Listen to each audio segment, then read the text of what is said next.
Hi Robert, hope you're well. Just wanted to kick things off firstly by asking if there's any updates on team, any injuries that we should be made aware of? Not really. We look quite strong there. Anna Chicka was homesick today, so it will be a matter of time if she can come back and train for Saturday. But otherwise, it's Olivia Holt still on grass, but not really ready to play yet. And obviously, Ella Morris and Kit Graham is not available yet because of the long-time injuries. Absolutely. And how important is a win on Sunday? Obviously, we're returning after the winter break, sort of entering that business end of the WSL. How important is a win to sort of reopen that season for you? I think if you look result-wise in the table, it's an important game. If you win that game, you have a good step in the table to make sure you have a distance to the teams under as well. Self-confidence-wise, it's also good to start with a win because we have a lot of games now in the first 3 weeks. So the result is important, but no matter what, even if we should lose the game, we still have a new game already on Wednesday. So, it's just going to be nice to start playing again. It's been a month without a game, so I miss to play. Of course.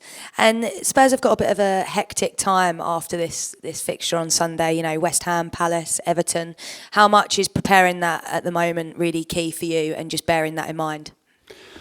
I think, of course, you need to be present and focus on the next game, but you need to be aware that it's going to be a tight schedule and you're going to using the squad you have. And I really like what they are doing in training right now because the competition is really tough. And then it's also a good way for me to use the squad because it's so tight schedule. And then, I love playing games. I love playing midweek games as well. So it's going to be a fun next upcoming 3 weeks. And just lastly from me, obviously the FA Cup 5th round draw took place at the start of this week. And obviously if Spurs beat Everton, you're up against Chelsea. What was your instant reaction to that news? Interesting. I think if you're going to go far in a cup and if you're going to win a cup, you need to go through the tough teams as well. And obviously Chelsea is the best team in the league and it's one of the best teams in the world. So it's not a good draw if you just look at it that way, but it's also... If we can beat them after we're beating Everton, then you actually have perhaps an easier way after that. So you need to beat the teams you get in the draw. So I'm fine with that.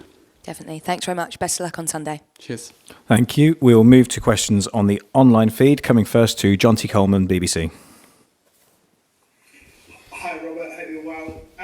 First, I just want to ask you, obviously this break's been like a halfway point of the season, if you like. How do you assess the first half of the season and how that's gone and going into the sort of second half, if you like? Really good preseason. Good start of the league with the Crystal Palace game. Then not that good period of time with the tough games and some bad performances. Not all the games, but the result-wise was not good.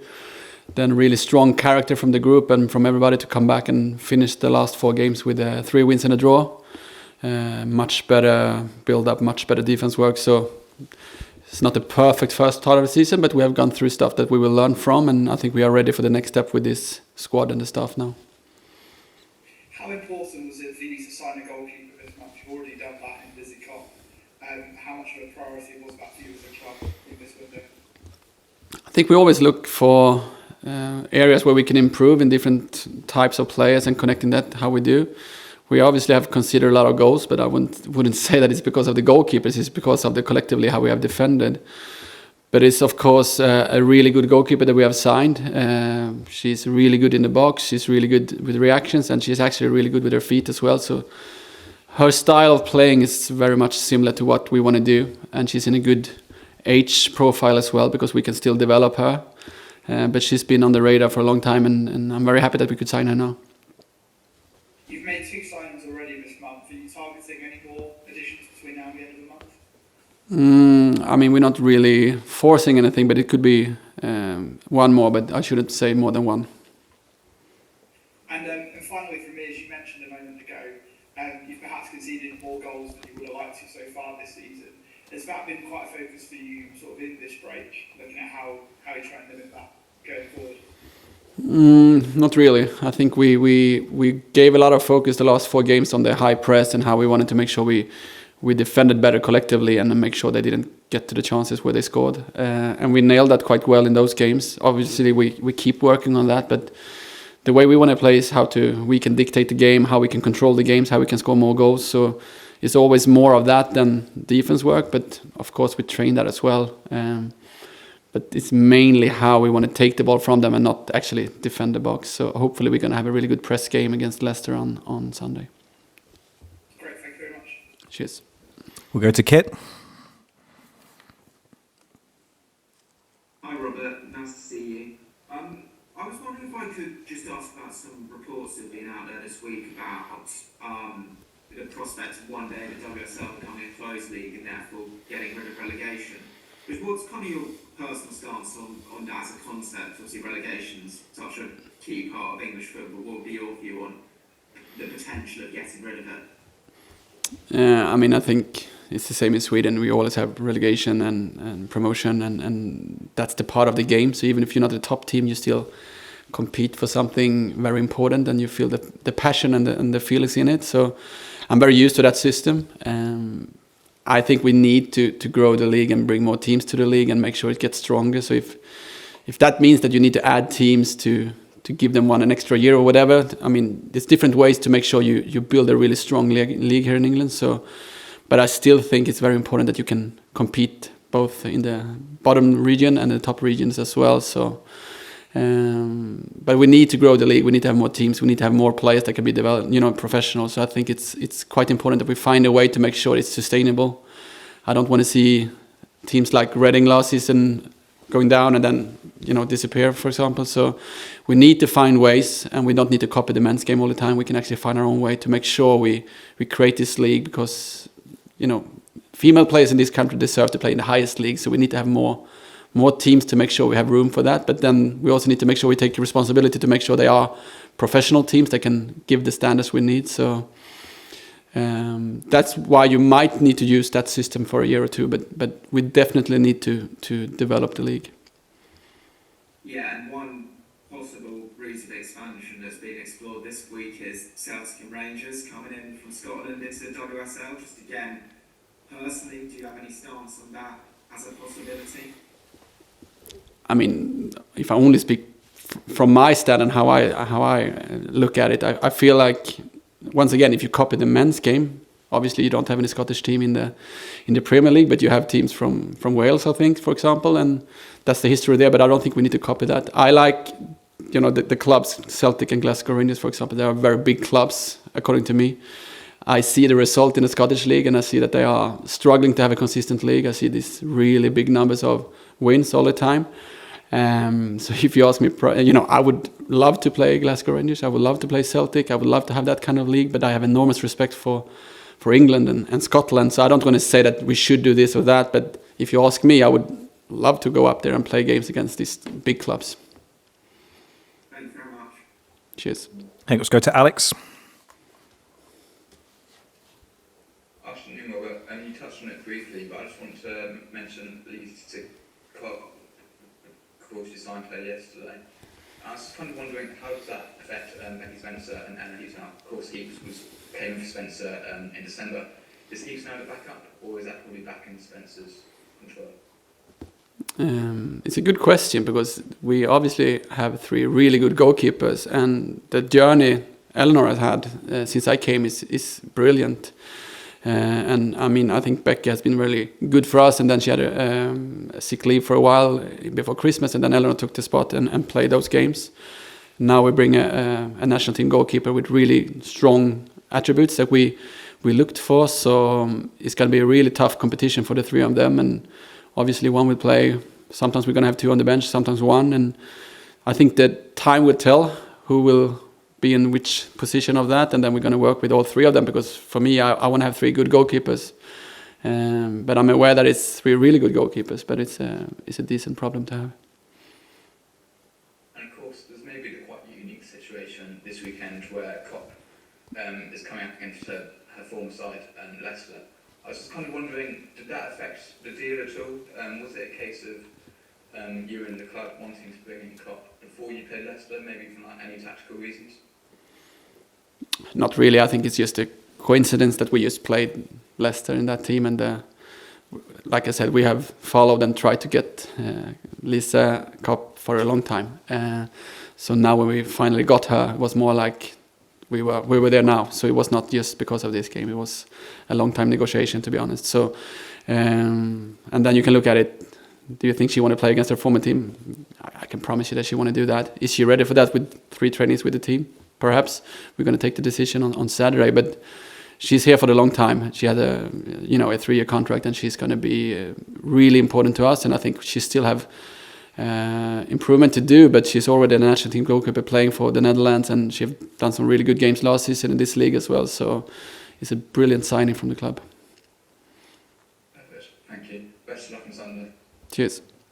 Dan Pentland. Hi Robert, hope you're well. Leicester have obviously had quite a few injuries to attacking players, so they've struggled to score goals, but at the other end they haven't conceded that many goals. So I just wonder, what have you made of them defensively, and how do you kind of go about unpicking their defence this weekend? I mean, I think you can tell that they have a coach she has a good knowledge about the game and created a good identity for the team.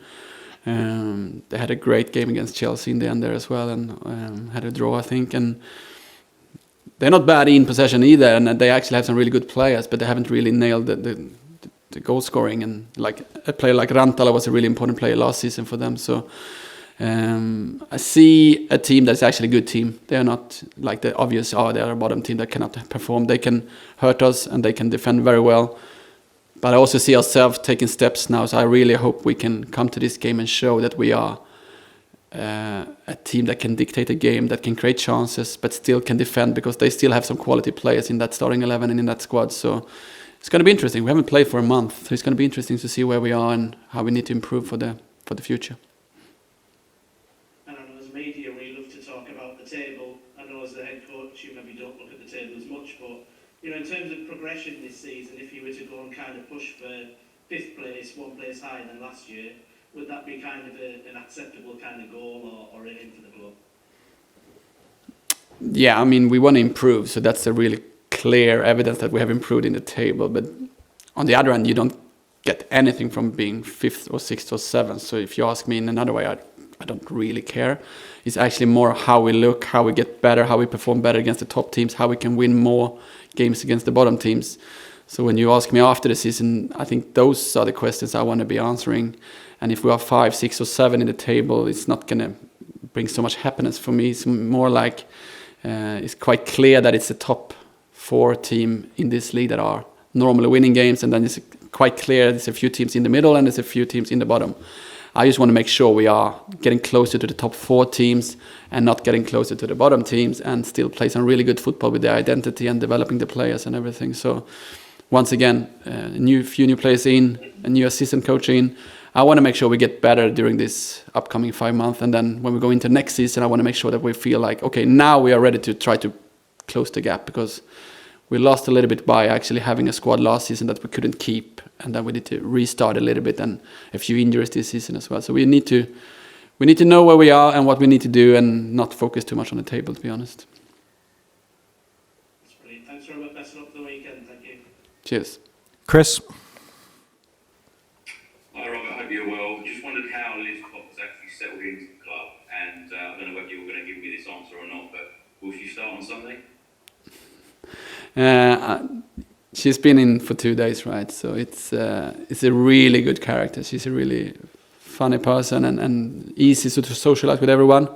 But you know what? We had some really good training today, and I'm going to make sure that the starting 11 will be actually picked on Saturday and brought to the place on Saturday. So there's a lot of players who are actually in my head to start the game on Sunday. So who sees? We have to wait and see. Last question for me. You mentioned there could be one more signing in this January transfer window. If there was, what position would you be targeting? What positions do you think you need to strengthen at the moment?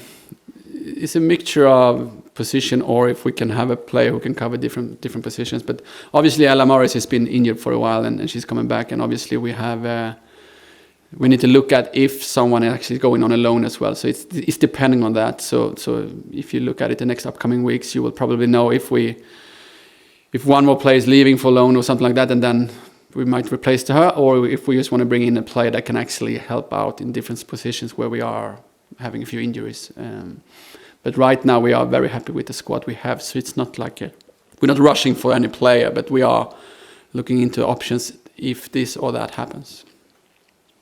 Best of luck. Thank you. Cheers. Charlotte? Hey Robert, a couple of different questions. The guys have all been asking you about goalkeepers and your choice of goalkeepers. I want to ask you about your choice of centre forwards and attacking players, because you've got a range of talent there. You've rotated it a lot in the first half of the season. Beth England seemed to get that place towards the break. Is she still the one you're going to keep up front? What does it look on either side of her as well?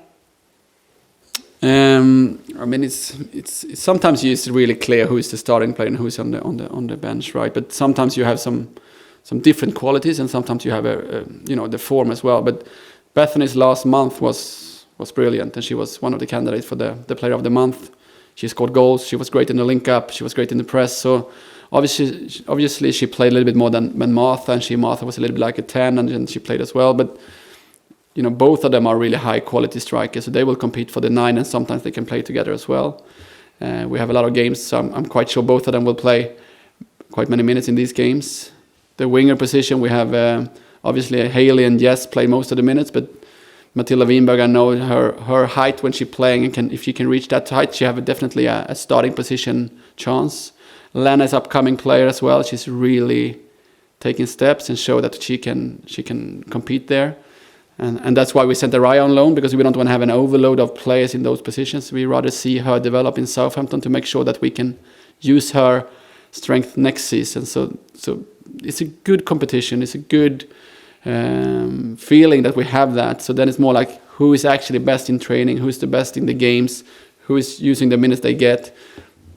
But I've been here for 1.5 years. I think all the players in the squad have been on the bench one or several games, and all the players have started games. So I cannot say that this is the starting player and this is because on Sunday I can tell who you start, but then the next week it might be someone else. So that's the good thing with good competition, right? So we have to wait and see. But Beth in England looks really good in training as well. So I'm very happy that she's picking up the form. Are you worried about Martha Thomas's goal scoring form? There is big gaps between the goals. She started off so strongly with you, and that's sadly faded quite significantly. I mean, we score goals in different ways, and sometimes we force the opponent to do own goals as well. But for Martha's sake and her self-confidence, I know it's quite nice to score goals, but the last 2 games of the season, she was doing she could have scored against Crystal Palace in the League Cup, but she gave Matilda an open goal and score, and then she gave the ball to Beth to score against Brighton. So she produced points, and she's really good for us. So no, I'm not worried about that. But I hope she can find the net, because I know as a striker it's quite nice to have those goals for the self-confidence. So hopefully she will find the net and the self-confidence in those moments to make sure she can give us more goals. Just picking up on your point about expanding and strengthening the league, once again, the Spurs Women are kicking off at 12:30 at home. The men are kicking off at 2 p.m. That's on the television. Again, it's a big clash for fans who want to support both elements of the club. Do you want the football authority, both men and women, to try and look more at avoiding these kind of situations for fans? Yeah, I mean, where we are right now, it should be good to make sure we don't play at the same time. But in the future, when everybody's having a really professional women's team and men's team, you will be having a really big problem with the schedule, right? And I think, once again, I absolutely want to have the fans from the men's game to our games, but I also want to make sure we create even more fans from different areas as well. So we should be able to raise the fan base as well. But absolutely, I want the Tottenham fans to support the women and men's team and be able to watch both games. So, and I know that we work really hard to do that, but then you have the TV companies that also need to make sure they can dictate it, because they provide a lot of money into the business as well. So you need to respect that. But obviously, you want to have so many people as possible that could come and watch the games.